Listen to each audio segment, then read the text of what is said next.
What if I told you that the reason you are stuck in debt is because you unknowingly are acting as a surety, the one responsible when no one steps up? In this video, I'm going to show you how to identify the hidden role of surety in most contracts and debt claims.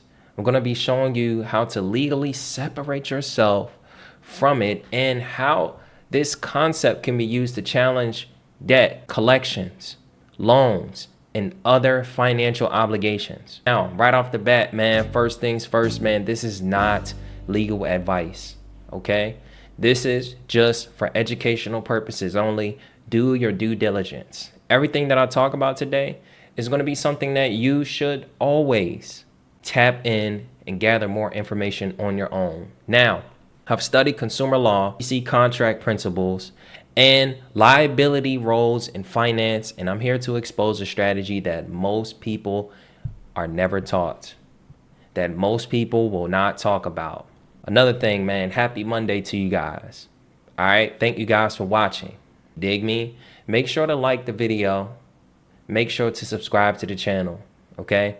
You invest in me, I'll continue to invest in you. And you guys motivate me to keep posting and keep creating more content for you guys. So make sure you do that. We're on our way to 20K subscribers. Let's go ahead and wrap up that goal by today. You know what I mean? If this video gets over 1,000 views, I will reach it. If every single person likes the video and every single person subscribes, I will reach 20K by the end of the day.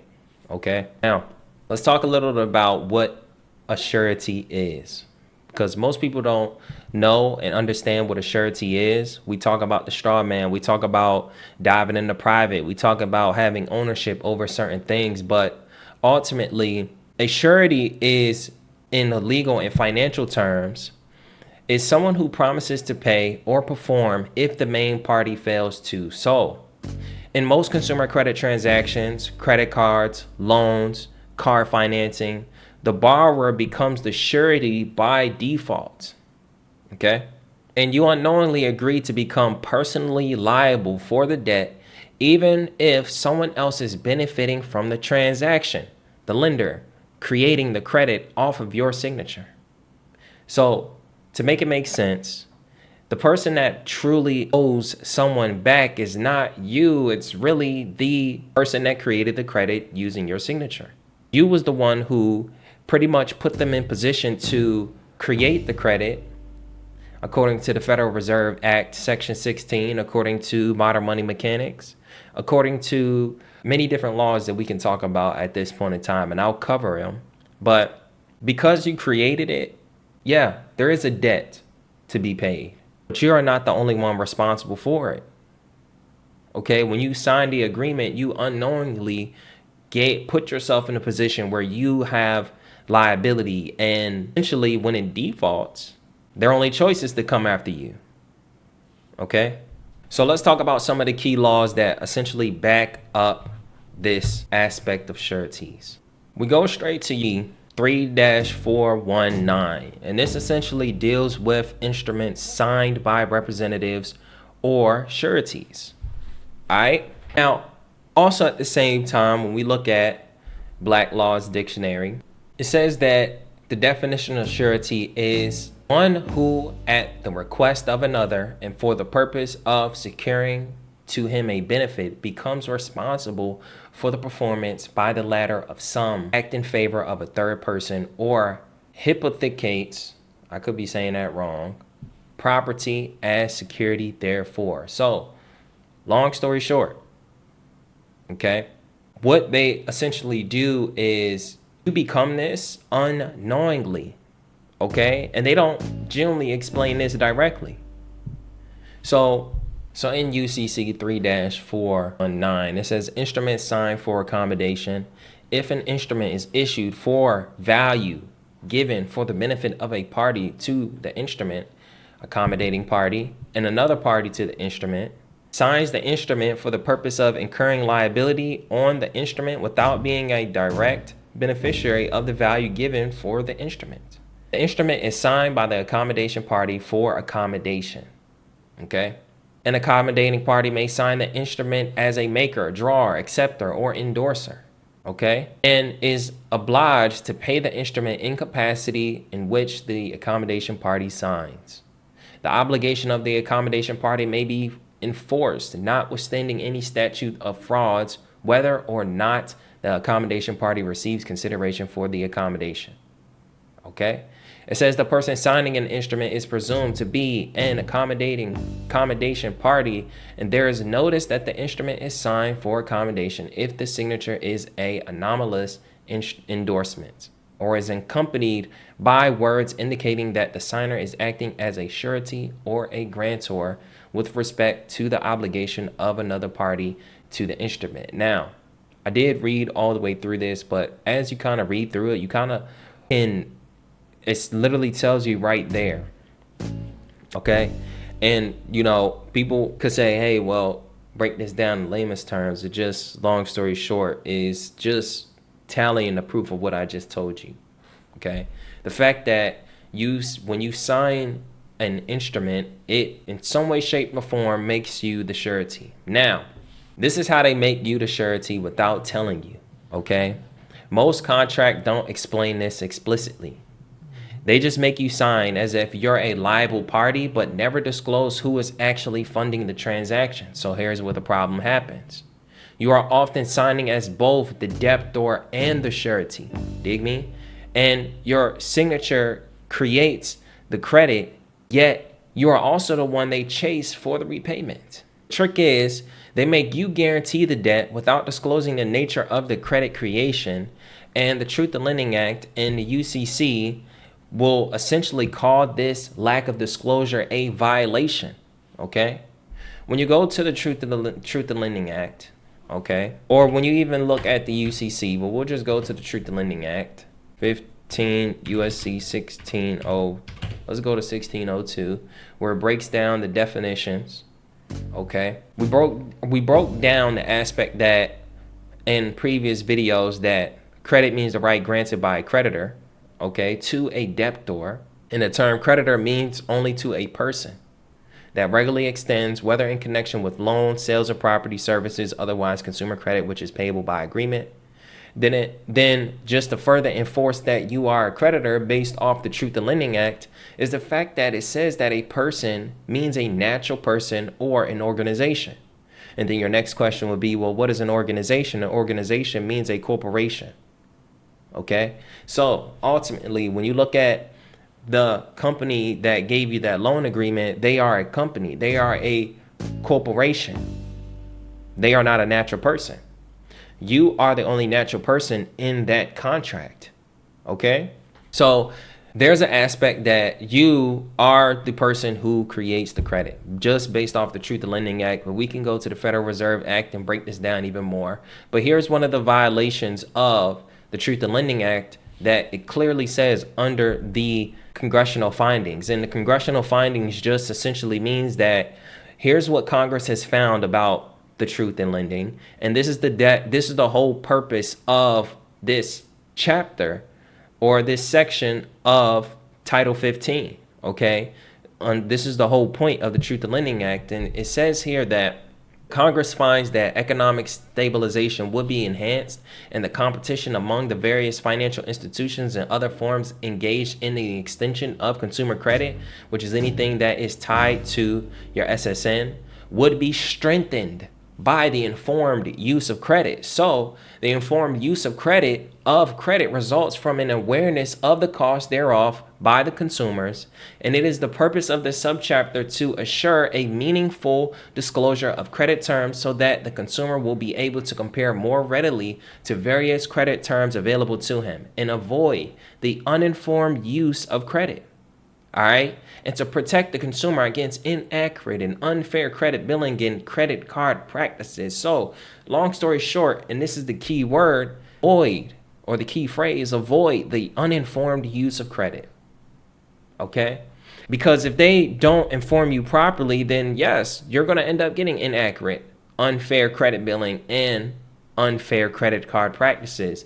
And this is one of the things that will weaken the extension of consumer credit. Okay? The whole goal of this is to strengthen it by telling these creditors or these lenders exactly what they should be informing us over. And if they don't inform us over this, it is regulated. All right. So let's dive into the aspect on how to rebut to the role of surety. Okay. So here's how to remove yourself from that role using consumer law. Okay. Now, this is not legal advice. Understanding everything that I'm about to talk about is essentially for educational purposes only. Do your due diligence. And this is what I've heard, and this is what I particularly have seen people do. Okay. So, number one, you want to draft the affidavit of rebuttal. You dig me? Declare that you do not consent to acting as a surety for any third party entity. All right. And demand full proof of claim and contract. When you look at the last video that I put out there where I was talking about conditional acceptance and help you understand that process, it's ultimately the same thing. All right. Then you dive into the conditional acceptance letter. The link will be up here or in the description where you guys can be able to see that entire video in its totality. But you accept any demand for payment upon proof that you are the true debtor and not simply acting as a surety for a corporate fiction. Okay? Understanding that the straw man is a corporate fiction. Okay? Or if anything, an LLC is also a corporate fiction. Okay? Something that is created. Okay? It's literally a document. Okay? It's not an actual person. Yes, it's a corporation that may have money behind it, but it's in the grand scheme of things, if we were to match a natural person to a corporation, a natural person will always hold more power. Okay? So number three, you want to demand full disclosure. Under 15 U.S.C. 1601, when I talked about the fact that they must provide any and all disclosures in as it regards to lending, part of that is including the fact that you are the original creditor. Okay? And then you using UCC 3-305 to demand they prove who loaned, what, when, and to whom. Okay? We talk about UCC 3-305 a lot, which is essentially the holder in due course, where you essentially are, in control of specific information. Okay? They must provide specific information in order for them to determine whether they are the holder in due course. Okay? So this is what UCC 3-305 protects you of. And then we dive into the aspect of this is when you can create that private entity or that trust. Okay? And I have a video on how to be able to discharge debt using trust. I think I did this last Thursday. So if you go to my YouTube channel, you'll be able to find it maybe 2 or 3 videos back. But if not, I'll also put that link here as well. But this is when you start to shift the role, okay? And you act more as a trustee or agent for the real party of interest, not as the person personally liable for the obligation, okay? There's many different ways to be able to attack debt discharge. You can go about it this way. You can go about it using the full debt validation process in the public. You can go about it in so many aspects, but once you set up that private trust, okay, it does puts more of a public notice out there that you are opposite and you are separate from that corporate entity, okay? So the legal frameworks that essentially back up everything is, number one, we're going to go straight to the C 3-419, which we talked about earlier, which essentially just breaks down and distinguishes the signer from the party liable. So as long as you are making that distinct difference, then it puts you in a better position. Then we dive into UCC 3-305, which essentially puts them in a position where they must prove that they are legally liable to collect on the debt. And you can assert defenses when the party seeking enforcement is not the true holder in due course. They must be the holder in due course in order to enforce a debt that they are coming after you for. And in order for them to prove that they're the holder in due course, they have to provide documentary evidence that says that they didn't sell it, that says that someone else isn't the holder in due course. Okay, I need the chain of assignment. I need to know exactly who has access to my promissory note. Who did you sell this? Did you securitize it? Okay. Then we dive into 15 USC 1601, which breaks down the informed use of credit, where they must provide full disclosure of the terms, finance charge, and the true obligation. If there's an obligation, right, they must be able to prove it. Okay. If they cannot prove that there's an obligation that needs to be paid, rather, then they cannot collect on the debt. And if they omit specific information, that is a violation of the Truth in Lending Act. If you know a little bit of this, then essentially you can hold them to that. Then we talk about the aspect of common law or contract law, which essentially says that no contract is valid without full disclosure, lawful consideration, and a mutual agreement. So to help you understand that, the lawful consideration is when there is an equal exchange of something. If there isn't an equal exchange of something, then this isn't even a valid contract. And you can easily argue that it's not a valid contract. Okay. When we talk about the aspect of them providing that full disclosure, if they cannot provide full disclosure, then it's not a valid contract. If you're omitting specific information, then you are trying to manipulate me. And that right there is against contract law. Then we go to the aspect of a mutual agreement, where if there is no meeting of the minds, meaning that both parties don't understand what's going on, then it's not a valid contract. There's an aspect of common law that says that both parties must have full capacity of the contract in order for it to be considered valid. But if you can argue that you didn't have full capacity over the contract, then you can argue that the contract isn't valid. Okay? If you sit in the comment section and you have a question about your contract, that means that how can you have came to a mutual agreement or agreed to something you didn't understand? Okay. If you gotten this far, go ahead and tap the like button. Okay. Go ahead and subscribe if you're brand new as well, man, because we're really diving into some information and bringing some clarity to some things that people will try to make it seem like it's a mystique. Okay. But if you're watching my video all the way through, there's no way that you could tell me that the things that I'm literally looking up online is incorrect. Okay. Or, oh man, this doesn't work. How? I mean, yeah, maybe because you don't know how to exercise it. Maybe because you don't know it. But the people that do know it, they don't have a problem utilizing this and getting some W's. Okay.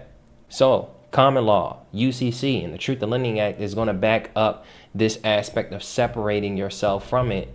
And, you know, yes, we can talk about all the sovereignty and things of that nature, but there's legal application and real strategy that you can use in real life in order to make this work. Okay.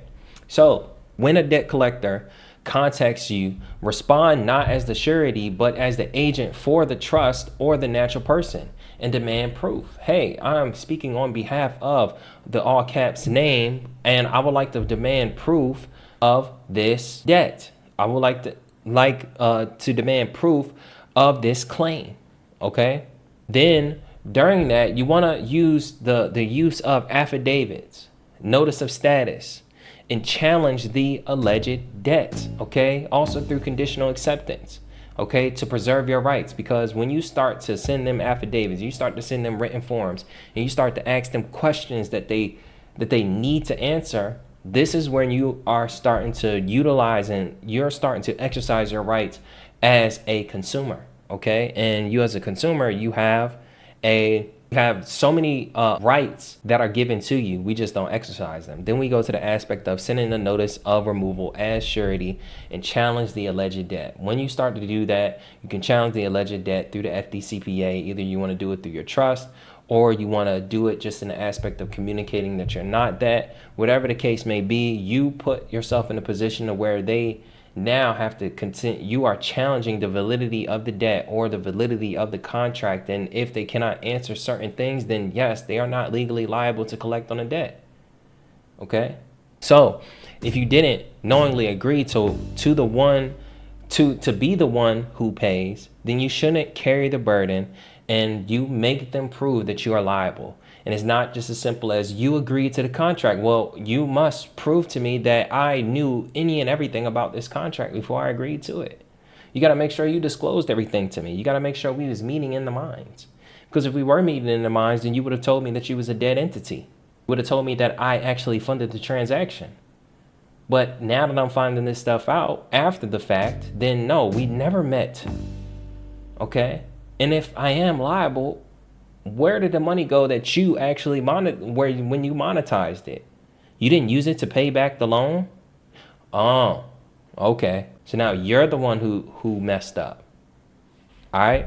So now that you guys understand that debt is really a trap when you don't understand the roles that's being assigned to you, but also at the same time, you realize that once you realize that you're being treated as the surety without your consent, you can challenge that position and possibly walk away from the obligation. Now, obviously, I'm not sitting here saying that this is how you should challenge all debt, okay? But these are pieces, if you watch all my videos, that you can put together to put yourself in a better position to be able to challenge debt, to be able to put yourself in a position where you aren't stuck paying debt that you don't want to pay. I'm not against paying your debt, okay? I want to make that clear.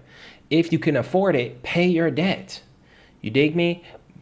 But if you can't, right, and you don't really care too much about that relationship, you're willing to dive deep. You're willing to go watch all the videos. You're willing to learn this. You're willing to tap in and step outside the box and utilize these key strategies, then by all means do it. But if you're a person who looks at this and said, well, this doesn't work, okay, then continue to pay your bills. I don't care if you pay your bills. I'm not against paying your bills. But don't let debt, have you in a bunch. Don't let debt have you in this mental slavery, because I can teach you so many ways that you can discharge it without using your dollars. Dig me?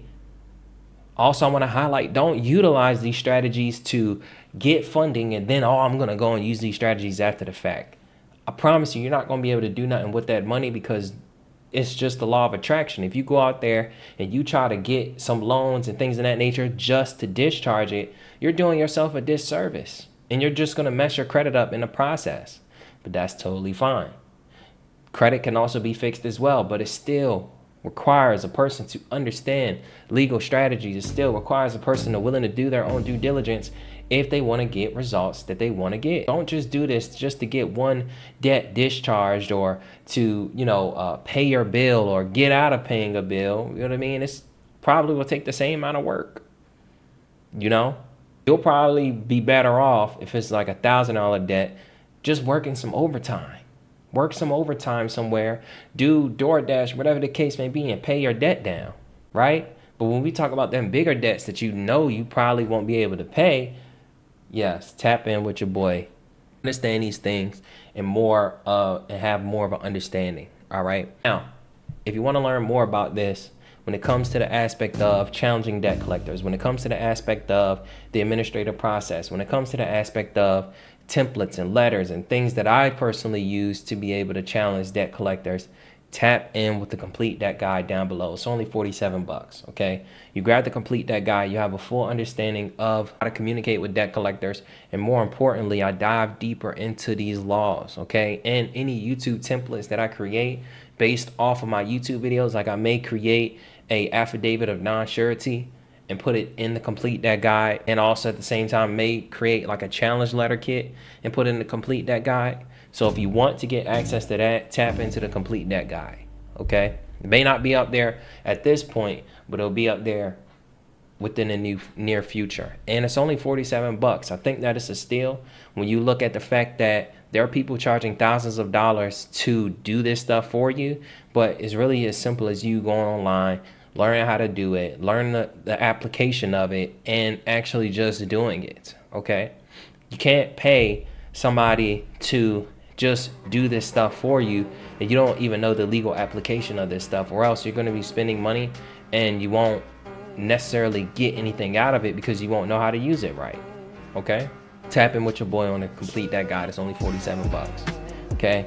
And if you look at it like a stock, this is something that may go up in value And also at the same time, or as a matter of fact, it is going up in value. Every time I add a new template, it goes up in value. So anybody who taps into it right now will be able to get the aspect of selling it as an affiliate. Okay, if you got friends, people that want to learn more about this, you can send them to my page. They get an understanding. You can send them the link to the complete debt guide. Dig me? So number 2, if you're looking for one-on-one mentorship, now I don't personally mentor people when it comes to debt discharge, but I do personally mentor people when it comes to fixing your credit, getting funding, and also growing and scaling your business. Down below, the link will be in the description to apply. Okay, this is a private coaching experience. This is not a call for you to get on there and ask me 1,000,001 questions about debt discharge. Just watch my YouTube videos or grab the complete debt guide for 47 bucks. Thirdly, tap in with me on Instagram at biz.nick. If you want that daily and legal game, if you want to just be able to just connect with me on a more personal basis, tap in my Instagram at biz.nick.